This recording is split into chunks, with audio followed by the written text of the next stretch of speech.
Africans in southern China's largest city say they have become targets of suspicion and subjected to forced evictions, arbitrary quarantines and mass coronavirus testing as the country steps up its fight against imported infections.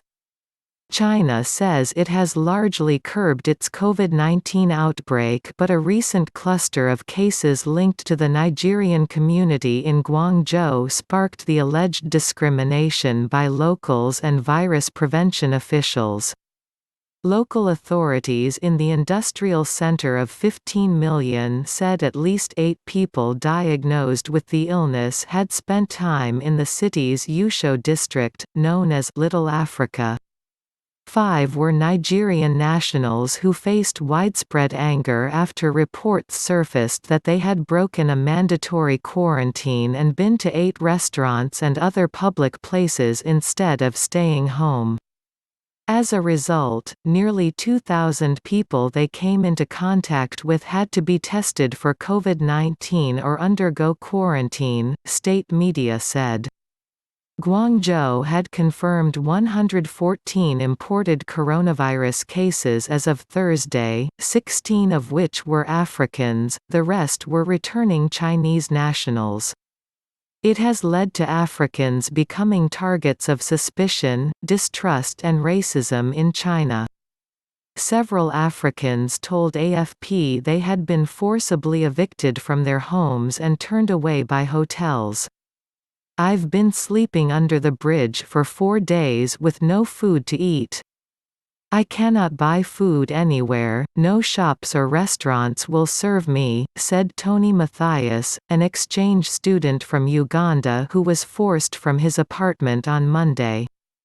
"We're like beggars on the street," the 24-year-old said. Matthias added that police had given him no information about testing or quarantine but instead told him to go to another city. Police in Guangzhou declined to comment when contacted by AFP. A Nigerian businessman said he was evicted from his apartment earlier this week. "Everywhere the police see us, they will come and pursue us and tell us to go home. But where can we go?" he said. Growing tensions. Other Africans said the community had been subject to mass COVID-19 testing even though many had not left China recently, and placed under arbitrary quarantine at home or in hotels.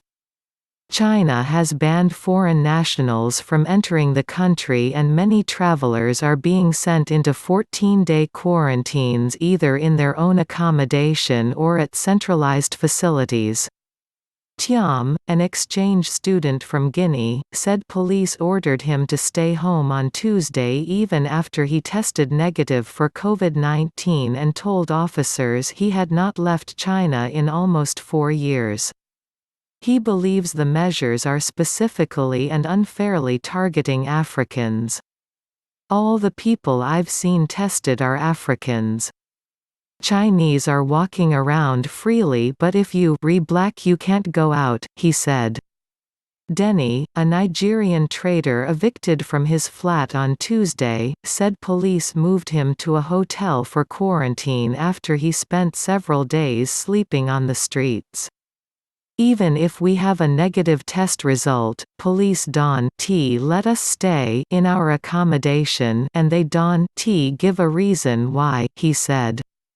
Crazy fear. The infections in Guangzhou have sparked a torrent of abuse online, with many Chinese internet users posting racist comments and calling for all Africans to be deported. Last week a controversial cartoon depicting foreigners as different types of trash to be sorted through went viral on social media. "There's just this crazy fear that anybody who's African might have been in contact with somebody who was sick," said David, a Canadian living in Guangzhou who did not want to give his full name. China's foreign ministry acknowledged this week that there had been some misunderstandings with the African community. "I want to emphasize that the Chinese government treats all foreigners in China equally," said spokesman Zhao Lijian on Thursday, urging local officials to "improve their working mechanisms." The complaints in Guangzhou contrast with a welcome reception to Chinese efforts in battling the coronavirus across the African continent, where Beijing this week donated medical supplies to 18 countries. When China engages Africa, it's the central government that does that, but when it comes to immigration enforcement, that happens at the local level, said Eric Allender, managing editor of the China-Africa Project. That explains why there's an inconsistency in the more upbeat messaging we hear about Chinese diplomacy on the continent and the increasingly difficult realities that African traders, students and other expatriates face in their day-to-day lives in China.